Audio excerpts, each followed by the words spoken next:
Hey guys, so today I wanted to do a quick review on this MyLab microscope. This microscope is intended to be for 2 to 5 year olds, but honestly guys, I think it's for any age. I got it in my university. They actually gifted to me, so I really appreciated that since I never had a microscope. I think it's so cute, and I do have a little sobrino, so a little nephew that is 3 years old, and I think this is perfect for him to start kind of learning science and learning how everything works and things like that. I really like it, guys. It has a bunch of features.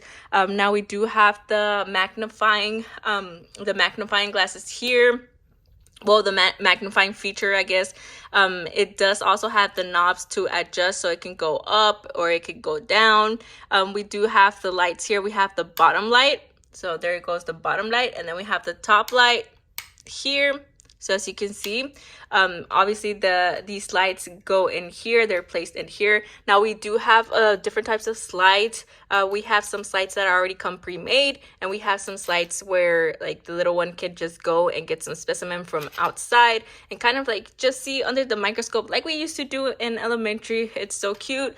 It also comes with a bunch of things here too to kind of like gather your specimen, and we have the magnifying glass here. It just has a bunch of cool features, guys. I think your little one will love this, or if you're already big and you just wanted to kind of play around, I think this is a great microscope. I would definitely recommend it for any age.